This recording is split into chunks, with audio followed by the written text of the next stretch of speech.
Hello दोस्तों, आप सब लोगों को स्वागत है मेरा video series biotechniques explained in 10 minutes में, जहाँ पे मैं बायोलॉजी का एक कॉन्सेप्ट को 10 मिनट के अंदर कवर करने का कोशिश करता हूँ। तो गाइस, आज का टॉपिक है जेल फिल्ट्रेशन क्रोमैटोग्राफी। इसको साइज एक्सक्लूशन क्रोमैटोग्राफी का नाम से भी जाना जाता है। तो जेल फिल्ट्रेशन क्रोमैटोग्राफी है क्या? ये एक क्रोमैटोग्राफिक मेथड है जिसका बेसिस है, सेपरेशन का बेसिस है जिसका साइज के ऊपर या फिर मॉलिक्यूलर वेट के ऊपर। तो खास करके एक चीज़ आपको याद रखना है कि कोई एक बायोमोलिक्यूल का मॉलिक्यूलर वेट के बारे में एक एस्टिमेशन हमको मिल सकता है ये टेक्निक के ऊपर। इसका प्रिंसिपल और इसका एप्लीकेशन के ऊपर काफ़ी सारा क्वेश्चन पूछा जाता है कम्पिटिटिव एग्जाम्स में, जैसे कि एमएससी लेवल एंट्रांस एग्जाम्स में, IIT JAM, GAT B etcetera में, या फिर सीएसआईआर नेट में भी पूछा जाता है। तो अगर आपने मेरा चैनल को सब्सक्राइब नहीं किया है तो जल्दी से जल्द सब्सक्राइब कर लो। अगर आप C S I R NET, I I T JAM, GATE, J N U C B या फिर गैट बी के लिए प्रिपरेशन कर रहे हो तो ये चैनल आपके लिए बहुत ही हेल्पफुल होगा। और प्लीज़ मेरा चैनल लिंक को आप अपना सोशल मीडिया में शेयर कर दो ताकि आपका दोस्त को भी हेल्प मिल सके। बाय द वे गाइज, मेरा नोट्स और मेरा पीपीटी सब कुछ अवेलेबल है पेट्रियन में। अगर आपको पेट्रियन में जाना है तो लिंक डिस्क्रिप्शन में दिया हुआ है। एंड मेरा कोर्सेज अनअकैडमी में भी उपलब्ध है जो कि आप अवेल कर सकते हो विथ AP10 कूपन कोड, जो आपको 10% डिस्काउंट दिलाएगा। तो चलिए बात करते हैं जेल फिल्ट्रेशन क्रोमैटोग्राफी के ऊपर। कोई भी क्रोमैटोग्राफिक टेक्निक का एक वर्क फ्लो होता है, जैसे कि equilibration, binding, wash and evolution. ये बेसिक वर्क फ्लो है, राइट? जेल फिल्ट्रेशन क्रोमैटोग्राफी के लिए भी सेम ही होगा, लेकिन ये जो कॉलम होगा, कॉलम और कॉलम का जो स्टेशनरी फेज होगा वो थोड़ा डिफरेंट है। तो कॉलम का मेटेरियल में डिफरेंट है। तो चलिए देख लेते हैं अभी कॉलम का मेटेरियल क्या है। ठीक है गाइस, तो यहाँ पे जो कॉलम का मेटेरियल है वो है स्पेसिफिक बीज, जिसको शेफरडेक्स, शेफरोज ऐसे नाम दिया जाता है। हम लोग नाम के बारे में बाद में आते हैं, लेकिन ये बीड, ये सारे बीज में क्या होता है, पोर होता है। ये पोरस बीज है, राइट? नाउ अगर सोच लो, अगर कोई कोई प्रोटीन बहुत छोटा सा है तो वो छोटा प्रोटीन शायद ये बीड का पोर के अंदर घुस जा सकता है, right? So smaller molecules and complexes that are small enough to enter the pores, they can enter the pore. क्यों? लेकिन वो रिटार्डेड हो जाता है। अगर वो जेल में घुस गया, जेल बीज में घुस गया, तो उसका मोबिलिटी क्या होगा, स्लो होगा, क्योंकि वो जेल के अंदर से, मेशवर्क के अंदर से धीरे धीरे धीरे धीरे जाएगा, राइट? तो अभी और एक टाइप ऑफ प्रोटीन या फिर कॉम्प्लेक्स को हम लोग इमेजिन करते हैं जो कि बहुत ही बड़ा है और ये जेल के अंदर घुस नहीं पाएगा क्योंकि इसका पोर साइज उतना भी बड़ा नहीं है कि ये सारे मॉलिक्यूल्स अंदर आ पाए। तो द प्रोटीन्स या फिर मॉलिक्यूलर कॉम्प्लेक्सेस जो बड़ा है और वो अंदर नहीं घुस पाएगा जेल के, वो ये सारे बीज के बीच में जो स्पेस है वहीं से निकल के इल्यूट हो जाएगा, राइट? तो वो इल्यूट होगा जल्दी से जल्दी। तो यहाँ पे यही फंडा है, जो मॉलिक्यूल्स बड़ा होगा वो जल्दी से जल्दी इल्यूट हो जाएगा क्योंकि वो बीड्स के अंदर नहीं घुसेगा, वो बीड्स का बीच का स्पेस में से गुजर के चला जाएगा। वेराज जो बहुत ही छोटा प्रोटीन है या फिर कॉम्प्लेक्सेस है वो बीड्स के अंदर घुस जाएगा और बीड से गुजरते हुए वो लोग रिटार्डेड हो जाएगा, तो वो देर से इल्यूट होगा। तो इल्यूशन टाइमिंग में डिफरेंस है। इसको रिटेंशन टाइम भी बोलते हैं, कितने टाइम वो रिटेंड है ये जेल के अंदर, जेल बीड्स के अंदर।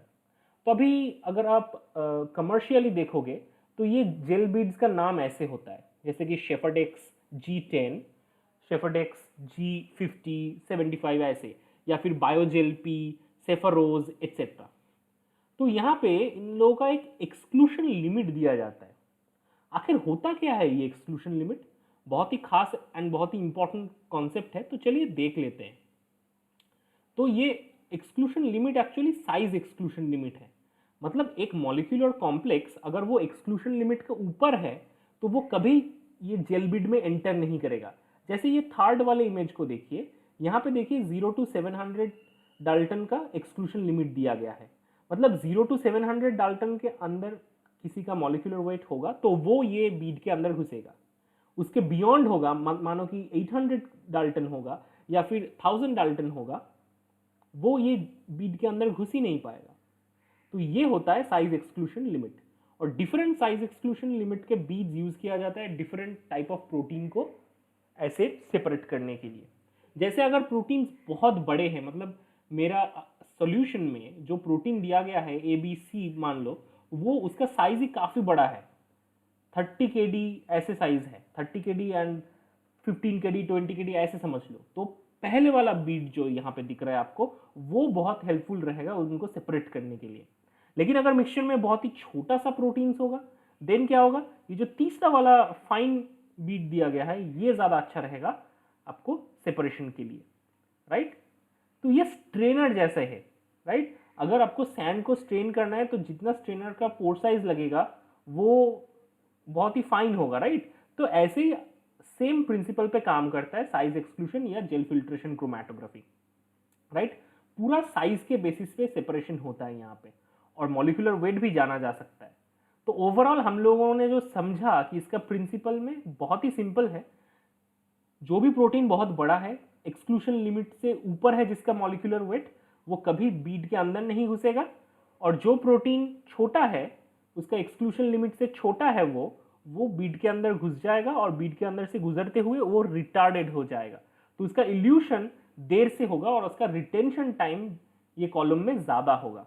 तो हमको समझ में आ गया कि कौन जल्दी इल्यूट होगा, कौन धीरे धीरे इल्यूट होगा। तो अभी देख लेते हैं कुछ इंपॉर्टेंट चीज़ों के बारे में जिससे हमको पता चल सकता है मॉलिक्यूलर वेट के बारे में। तो कुछ वॉल्यूम को समझेंगे हम लोग। तो एक जेल बीड के अंदर जितना वॉल्यूम है उसको बोलते हैं इंटरनल वॉल्यूम।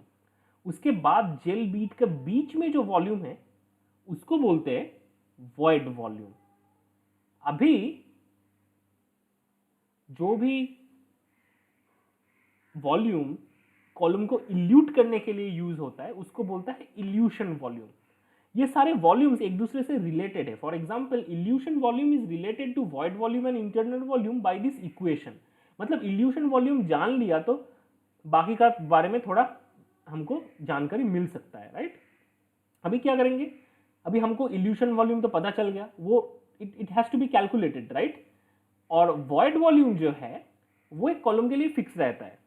अभी मान लीजिए यहाँ पे आपका सेवरल मॉलिक्यूलर वेट का आपका प्रोटीन है, तो सबके लिए आप वॉइड वॉल्यूम एंड आपका जो इल्यूशन वॉल्यूम का रेशियो है वो कैलकुलेट करेंगे, और उसका मॉलिक्यूलर वेट तो ऑलरेडी नोन है डेटाबेस से, तो उसका एक स्टैंडर्ड प्लॉट सा बनाएंगे हम लोग।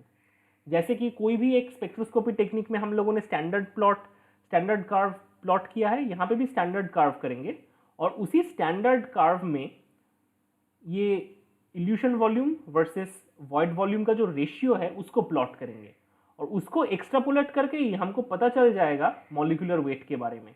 ऐसे ही ये सब void volume and evolution volume से हमको मॉलिक्यूलर वेट के बारे में एक जानकारी मिल सकता है। तो ये टेक्निक ना ही सिर्फ इंपॉर्टेंट है प्रोटीन को सेपरेट करने के लिए, फर्दर प्रोटीन का मॉलिक्यूलर वेट के बारे में एक आइडिया करने में भी ये टेक्निक बहुत ही ज़्यादा इंपॉर्टेंट है।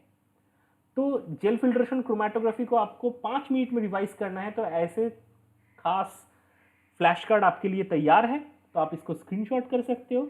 लेकिन मैं आपको बोलना चाहता हूँ ऐसे बहुत सारा फ्लैश कार्ड अनअकैडमी में उपलब्ध है। अगर आप मेरा अनअकैडमी कोर्स लेते हो तो आपको सारे फ्लैश कार्ड्स मिल जाते हैं, जो कि आपका प्रिपरेशन के लिए बहुत ही फायदेमंद होगा।